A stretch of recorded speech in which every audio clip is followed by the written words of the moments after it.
Okay, before my phone died, I want to talk to barbers about something. Barbers, I'll let y'all know something. This is a spiritual game. This is a very, very spiritual game. So you have to have your mindset and your mind right before you can be successful.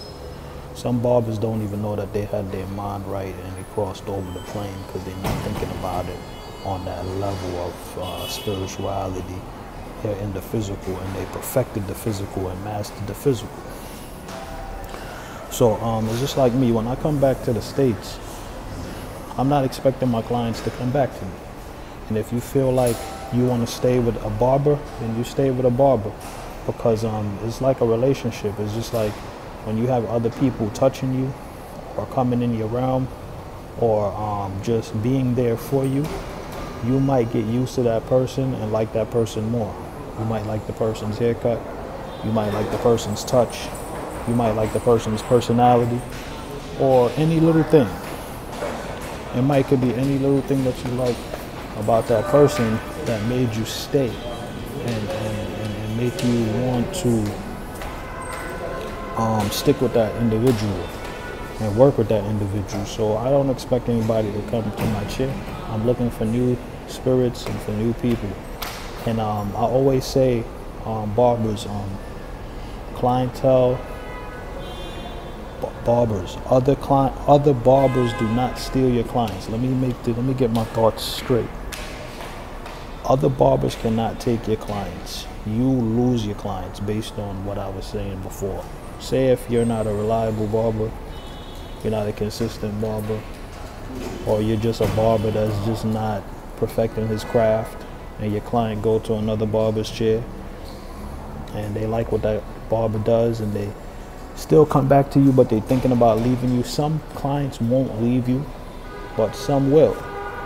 You know, some will just stick it out with you. It's like a bad relationship. You with a person and you just want to stick it out and work it out because the person is a good person or the person always did certain things for you or looked out for you.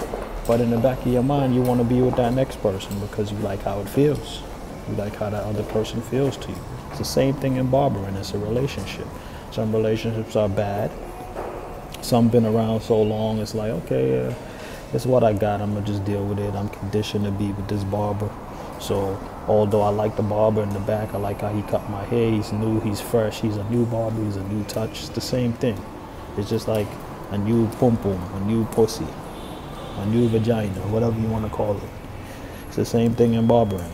But then that will wear out too and you'll get used to that person.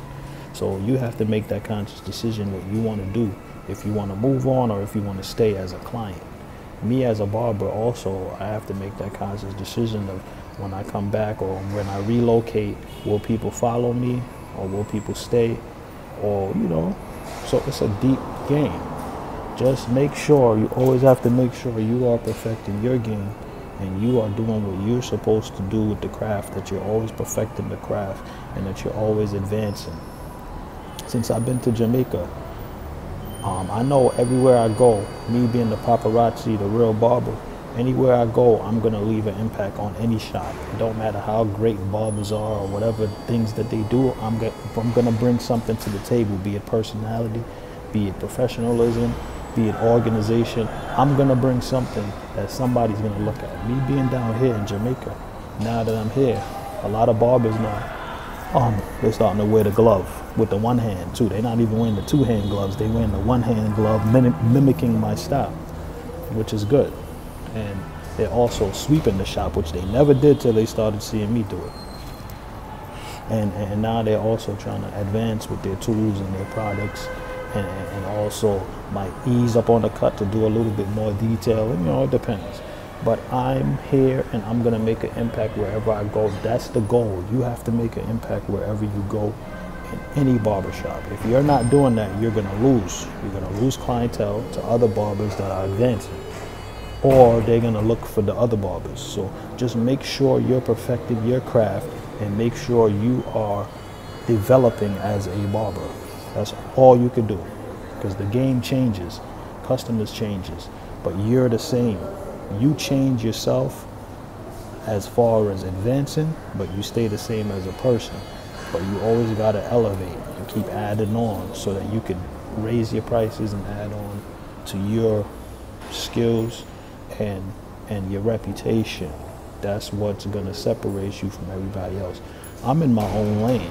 I do what I do, and if people want to jump in my lane and cruise and follow a couple of things, I don't know if they could stay the course, but they have, you know, I don't know if they could stay the course, but as long as I'm creating that lane for them to go into, I'm building a road for barbers in Jamaica. I want to be that guy that, or one of the guys that people say, yo, Paparazzi, when he came through, man, I learned a lot from that dude. I learned how to do this. Although they're great and they're great cutters, but I learned certain things about professionalism. I learned certain things about the craft.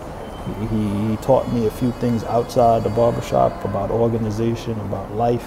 So he wasn't just a barber, he's a spiritual person, and he's a spiritual barber. Like I said, I've been accepted by the barber life, and I want... Yo, let me break something down to you after I got my fresh cut. You see this barbershop right here? This is the best barbershop in Kingston.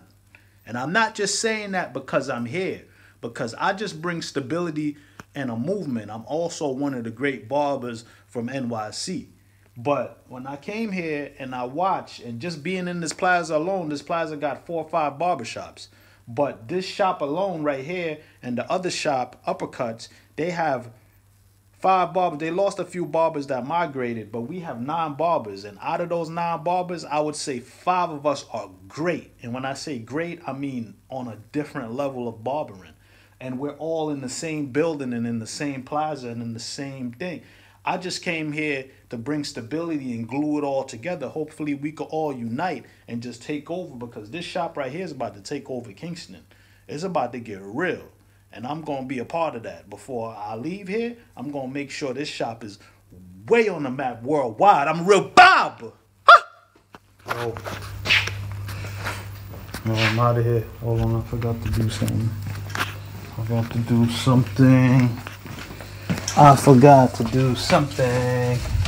Okay, time to be out. See you guys in the morning. 1, 2, 3. I was the second person here. The last person to leave. Just like the other shop. Good night.